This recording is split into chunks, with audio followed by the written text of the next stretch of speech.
इंसान आज के दौर में इतना हद से ज्यादा गिर गया है कि आप किसी पे यकीन नहीं कर सकते। समय इतना तेजी से बदल रहा है,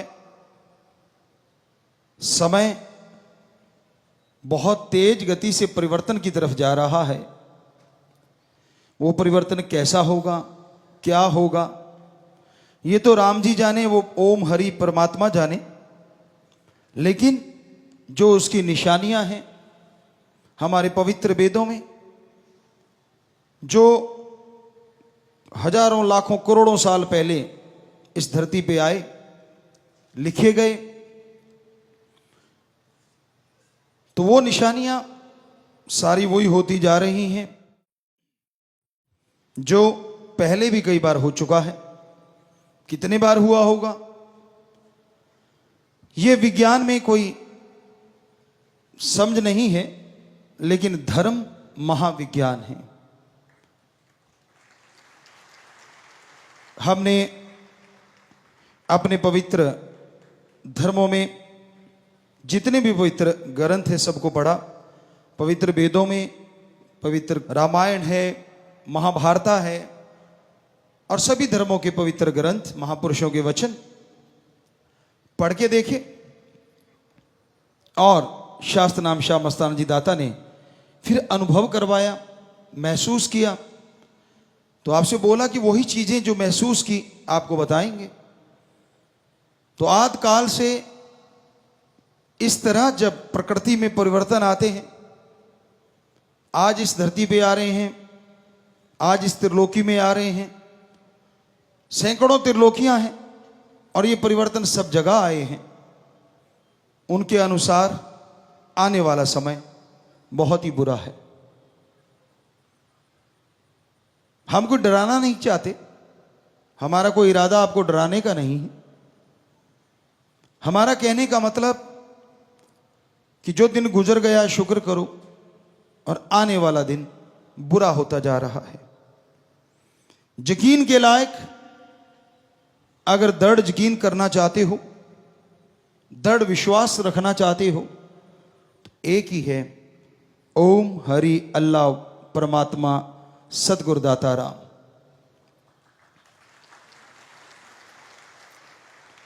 कहीं आप ये सोचो फलां आदमी ऐसा है, मैं उसके पांव छूऊंगा या मैं उसको सत्कार करूंगा तो शायद भगवान मिल जाए। जी नहीं, सत्कार करना हमारी सृष्टि में जरूरी है, हमारी संस्कृति में लिखा हुआ है। हर किसी का सत्कार करो, हर किसी की इज्जत करो।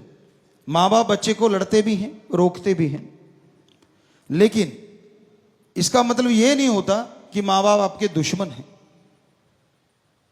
इसलिए रोकते हैं ताकि आपके आने वाले समय में कोई आपके ऊपर बोझ ना आ जाए, क्योंकि उनकी लाइफ का तजुर्बा होता है।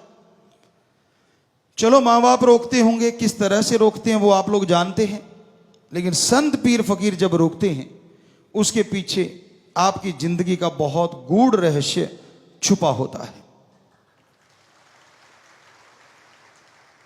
तो आज दौर, समय का दौर ऐसी ऐसी करवटें बदल रहा है, हम आपको लिख के देने को तैयार हैं। यकीन के लायक अगर कोई है तो वो ओम हरि अल्लाह सतगुरु राम है। माना कि कोई भी काम धंधा करते हैं यकीन करना पड़ता है। अब किसान भाई दुकानदार पास जाते हैं और दुकानदार कह देता है कि भाई ये गेहूं ले जा, फलां बीज ले जा, इतने मन या इतने क्विंटल प्रति एकड़ फसल होगी। बताइए किसान क्या कर सकता है? वो सूंघ के देख सकता है? जी नहीं। क्या खा के बता सकता है कि इतनी होगी? नहीं। हाँ, उसने उस बीज का अगर पहले प्रयोग किया है तो बता सकता है कि ये बीज मैंने प्रयोग में लाके देखा, इतने क्विंटल प्रति एकड़ पैदावार होती है। पर अगर नया बीज लेता है तो वो नहीं बता सकता किसी भी इंद्रियों से, ज्ञान इंद्रियों से, किसी भी तरीके से नहीं। तो वो क्या करता है, उस दुकानदार पे विश्वास, यकीन करना पड़ता है, और वो यकीन बना होता है आगे से आगे, आगे से आगे। और जब बीज डालता है, निराई गुड़ाई, खाद स्प्रे जो भी होती हैं सही समय पे करता है तो फसल भी अच्छी होती है। तो यकीन हकीकत में बदल जाता है, वास्तविकता में बदल जाता है कि हाँ उतना ही हुआ, तो उस बंदे पे यकीन और बढ़ जाता है। लेकिन रूहानियत, सूफियत कहती है, जो परम पिताजी वचन किया करते, आज भी करवा रहे हैं, कि रहना मस्त ते होना होशियार चाहिए। मस्ती अपनी जगह है, लेकिन सचेत रहना अपनी जगह है। जो आदमी आंखें बंद करके किसी पे यकीन कर लेते हैं, आज नहीं तो कल धोखा जरूर खा जाते हैं। समय का दौर ऐसा है। इसलिए हे मालिक के प्यारो, यकीन, दृढ़ यकीन तो सिर्फ एक पे ही रखना चाहिए, बार बार नहीं कहना चाहेंगे। सो वो आपको बताया, या तो उस ओम हरि अल्लाह वाहेगुरु राम पे, या उसके कोई सच्चे संत सदगुरु पीर फकीर पे, जो आपको राम से जोड़ता हो, आपसे कोई पर्सनल उसको कुछ लेना देना ना हो, आपके पैसों से या तन मन धन से। हाँ, मन से जरूर होता है। संत कहते कि मन को अच्छे कामों में लगा, बुरे कर्म मत कर, धन को अच्छे कर्मों में लगा, कार्य करता रहे और मेहनत की, कड़ा परिश्रम करके हक हलाल की कमाई कर, हार्ड वर्क कर। तो ये तो वो जरूर कहते हैं, पर उनको अपना कोई स्वार्थ किसी से नहीं होता। निस्वार्थ सेवा करता है सच्चा संत या उसकी औलाद, उसके भक्त। पर जब सेवा करते हो, किसी से मान बढ़ाई की इच्छा ना रखो। हम सेवा कर रहे हैं उस परमपिता परमात्मा की औलाद की, हम सेवा कर रहे हैं सृष्टि की, वो भी परमपिता परमात्मा की औलाद है। तो भलाई करने वाले भलाई किए जा, परवरदिगार मिलेंगे तू। भक्ति किए जा, जब भलाई किए जा, जब प्रेम किए जा, बेगर्ज निस्वार्थ भावना से। यहां गर्ज आ जाती है, वहां प्रेम खत्म होने लगता है। तो इसलिए बेहद जरूरी है, दृढ़ यकीन परमपिता परमात्मा मालिक पे रखो। और सहजोबाई वाली बात जो आपको इतनी बार सुनाई हमने, उसको दिलो दिमाग में धार के रखो। निगाह में किसी दूसरे के लिए वो ख्याल नहीं होना चाहिए जो ओम हरि राम परमात्मा के लिए होता है, एक भक्त के लिए। हमारा कहने का मतलब ये नहीं कि रिश्तों में प्यार ना दो। जो रिश्तों में सही है, जायज है, वो प्रेम दो।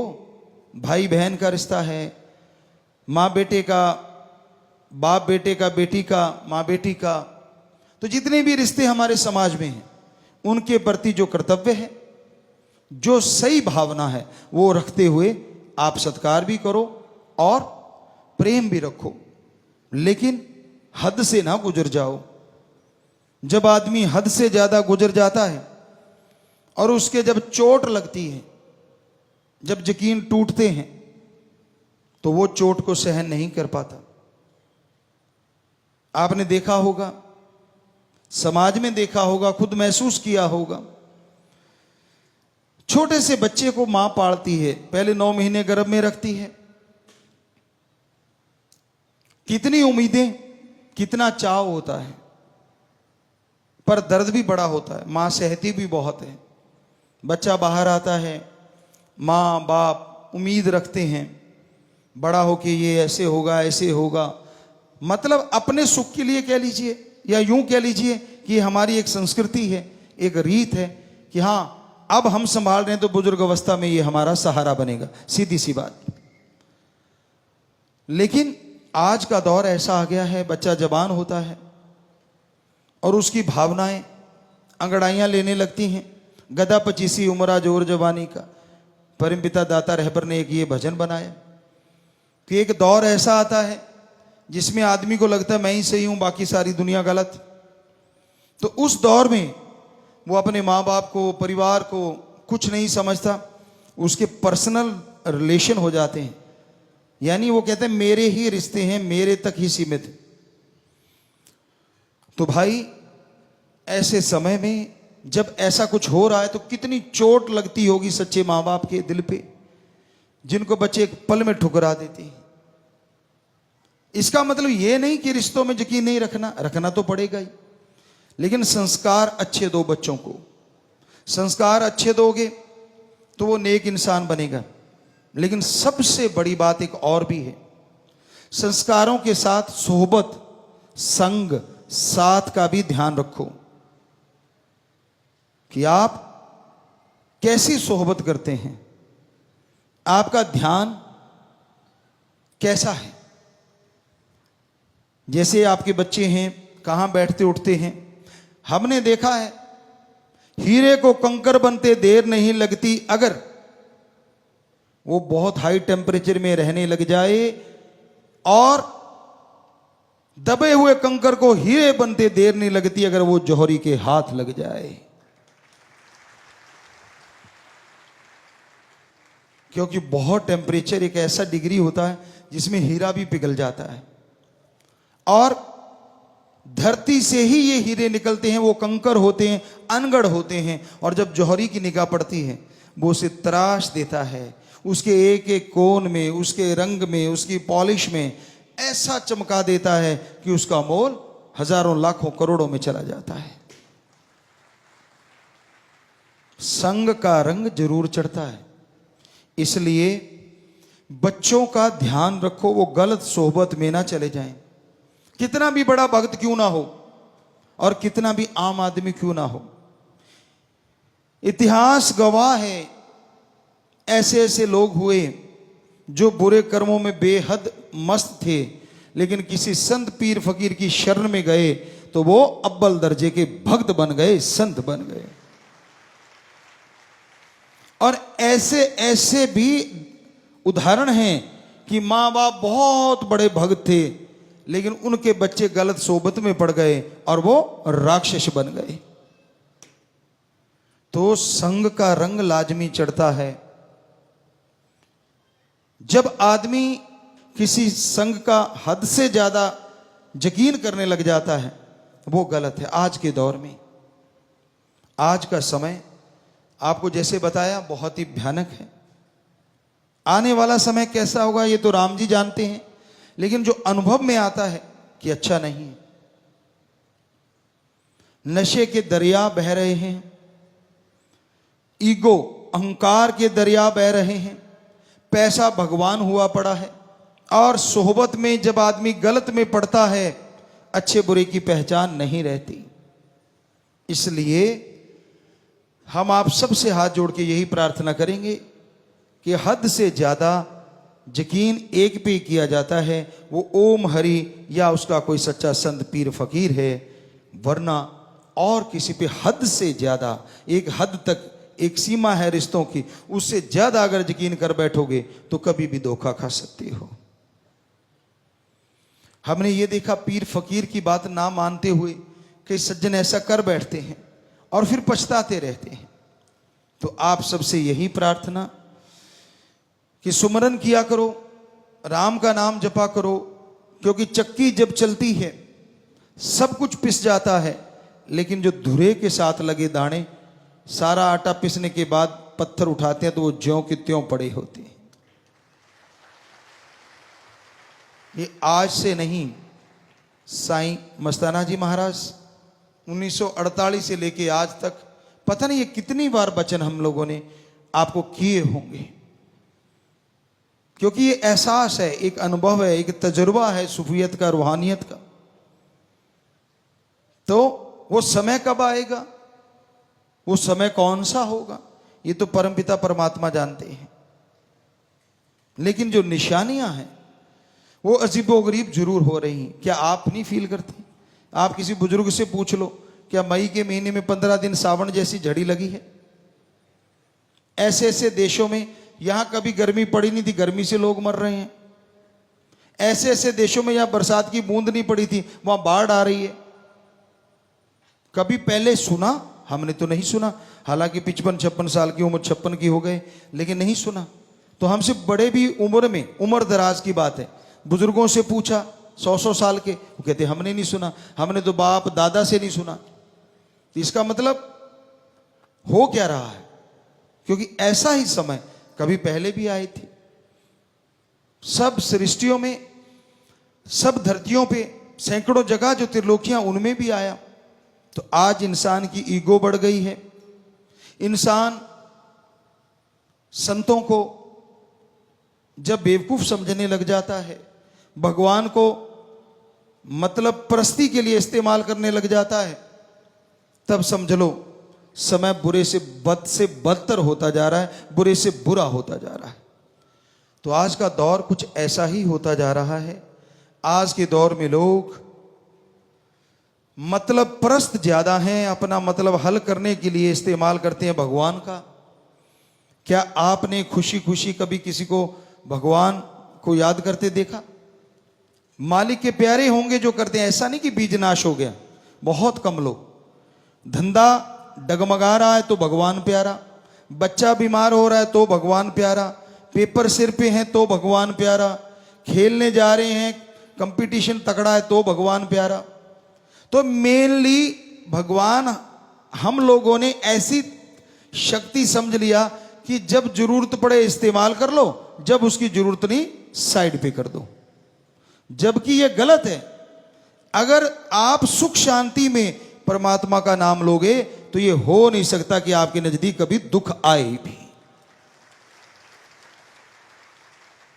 इसलिए सुख शांति में सुमरन किया करो ताकि दुख आने ही ना पाए। डॉक्टर साहबान क्या बताते हैं, हमारे बहुत से डॉक्टर यहां बैठे होंगे, कि हमारा शरीर हमारा खुद का एक डॉक्टर है। जब हम अपने शरीर की नहीं सुनते तो हम धोखा खा जाते हैं। आप खाने लगते हो, ठूंसते हो, जब खाना एक अलग चीज है, ठूंसना एक अलग चीज। स्वाद लगता रहता है, अंदर से जरूर आवाज आएगी कि बस हो गया, डकार भी आएंगे, बॉडी कहती है बस, कहता नहीं नहीं स्वाद बहुत है। और फिर ये स्ट्रेचेबल कपड़ा है हमारी स्किन, ये यूं भी बढ़ जाती है और चिपक भी जाती है, ये अपने हाथ में। तो आप डस्टबिन, कल हमने भजन में सुनाया था आपको कि डस्टबिन पेट को ना बनाओगा, कि भाई डस्टबिन ना समझो इसको। पेट्रोल आपको प्योर चाहिए गाड़ी में, कहीं कैरोसिन ना मिला हो, गाड़ी 70-80 हजार की आ जाएगी।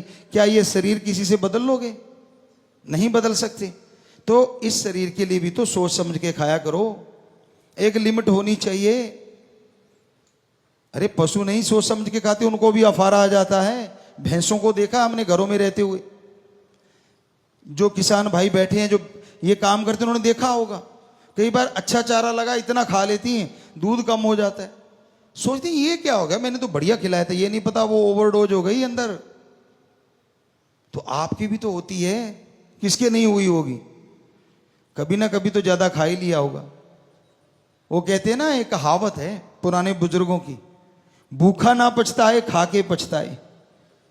भूखा क्या पछता लेगा, उसके अंदर क्या है, हल्का फुल्का ठीक है तेजाब बना, ये हुआ, लेकिन इतना भी भूखा नहीं, थोड़ा भूखा।